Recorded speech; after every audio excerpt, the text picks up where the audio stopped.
Hukum menabung emas. Emas maupun uang yang digunakan untuk membeli emas termasuk benda ribawi yang satu ilah atau latar belakang.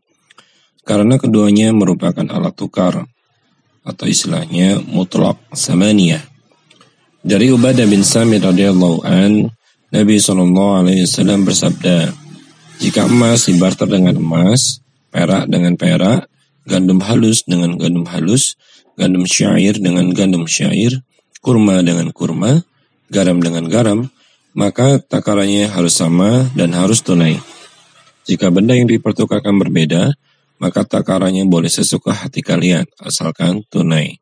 Hadis riwayat Muslim nomor 2970. Anda bisa perhatikan kalimat yang terakhir.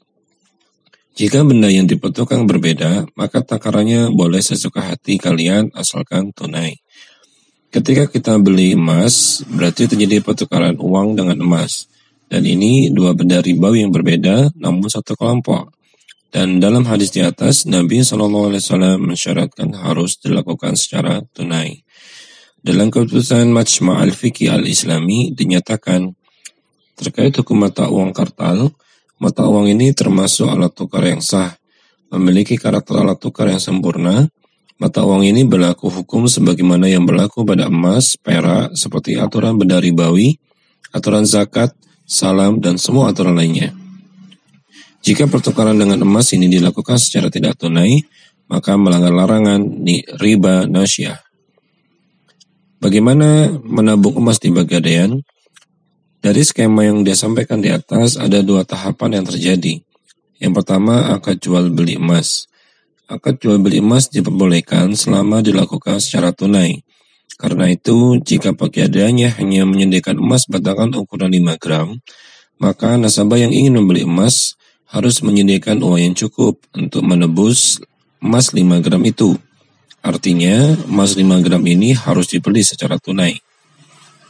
Jika nasabah tidak memiliki dana yang cukup senilai membeli emas 5 gram, bisa dipastikan dia akan membeli emas 5 gram itu secara tidak tunai atau dicicil. Terlebih, pihak Pegadaian menerima cicilan senilai minimal emas 0,1 gram. Sebagai ilustrasi, jika harga emas 500.000 per gram, berarti nasabah yang ingin membeli emas secara tunai, dia harus memiliki dana 2,5 juta, sehingga 2,5 juta ditukar dengan emas 5 gram secara tunai. Jika nasabah membayar dengan dicicil, misalnya 50 per hari, berarti terjadi pertukaran emas dengan uang secara tidak tunai, dan ini hukumnya dilarang, karena termasuk riba nasyah. Yang kedua, nasabah boleh saja menitipkan emasnya di Pegadaian, sesuai ketentuan yang berlaku di sana, dan Pegadaian boleh menetapkan biaya administrasi untuk akad ini.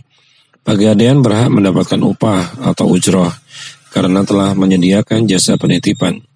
Kesimpulannya, skema menabung emas di Pegadaian termasuk akad bermasalah karena terdapat riba nasyah, yaitu pembelian emas sejak kredit. Solusi yang kami berikan, layanan emas hanya berlaku bagi nasabah yang bisa membeli emas secara tunai dan tidak dicicil. Demikian, wallahu a'lam.